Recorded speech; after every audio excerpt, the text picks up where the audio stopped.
Guys guys guys আজকে ভাইয়া চলে এসছে, তো আমার তো এত ভালো লাগছিলো। এতদিন পর ভাইয়া চলে এসছে, তো প্রথমেই তো ভাইয়ার সাথে দেখা করবো বলে দিয়েছিলাম। তো তারপরে দুজন মিলে চলে গেছিলাম ঘুরতে। যত না মিস করেছি তার থেকে বেশি মিস করেছি ভাইয়ার এই বাইকটা, কারণ এই বাইকটার মধ্যে আমি প্রচুর ঘুরতাম। কোনো প্রবলেম হলো ভাইয়া আসতো, আর এই বাইকটা আমি বিশাল চালাতাম।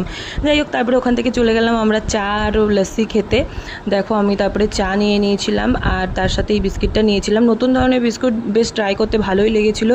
আর এইটা তো ভাই আমি খুলতেই পারছিলাম না ভাই, লোহা দিয়ে করা না কি দিয়ে করা তো বুঝেই উঠে পারছিলাম না। তো যাই হোক, অনেক কষ্ট করে পেরেছি। তারপরে দেখাচ্ছিলাম, তারপরে বিস্কুটটা খেলাম। ভাই ভালো খেতে, আমি বলবো ট্রাই করা উচিত। তো তারপরে তো গাড়িটাকে পেয়ে আমি এতই খুশি যে আমি গাড়ির মধ্যে বসেই ছিলাম। আমি বলছিলাম না, আমি গাড়ি থেকে নামবোই না, আমার এতটাই ভালো লাগছিলো। তারপর ভাইয়া নিয়ে চলে আসলো লস্যি। এবার তো লস্যি খাবো, আর সেই বিখ্যাত লস্যি, যে লস্যিটা খেতে সত্যি আমার খুব ভালো লাগে। এতটা দেয় আর এতটা ঘন হয় যে বলার মতো না। দোকানে যাবো আর লস্যি খাবো না, এটা কখনো হতেই পারে না। মানে আমাকে খেতেই হবে, এইদিকে যাওয়া মানে আমার খেতেই হবে এরকম। তো আমি এখন লস্যি খাই। তোমরা এরকম মিনি ব্লগ দেখার জন্য লাইক কমেন্ট শেয়ার সাবস্ক্রাইব করে দিবা।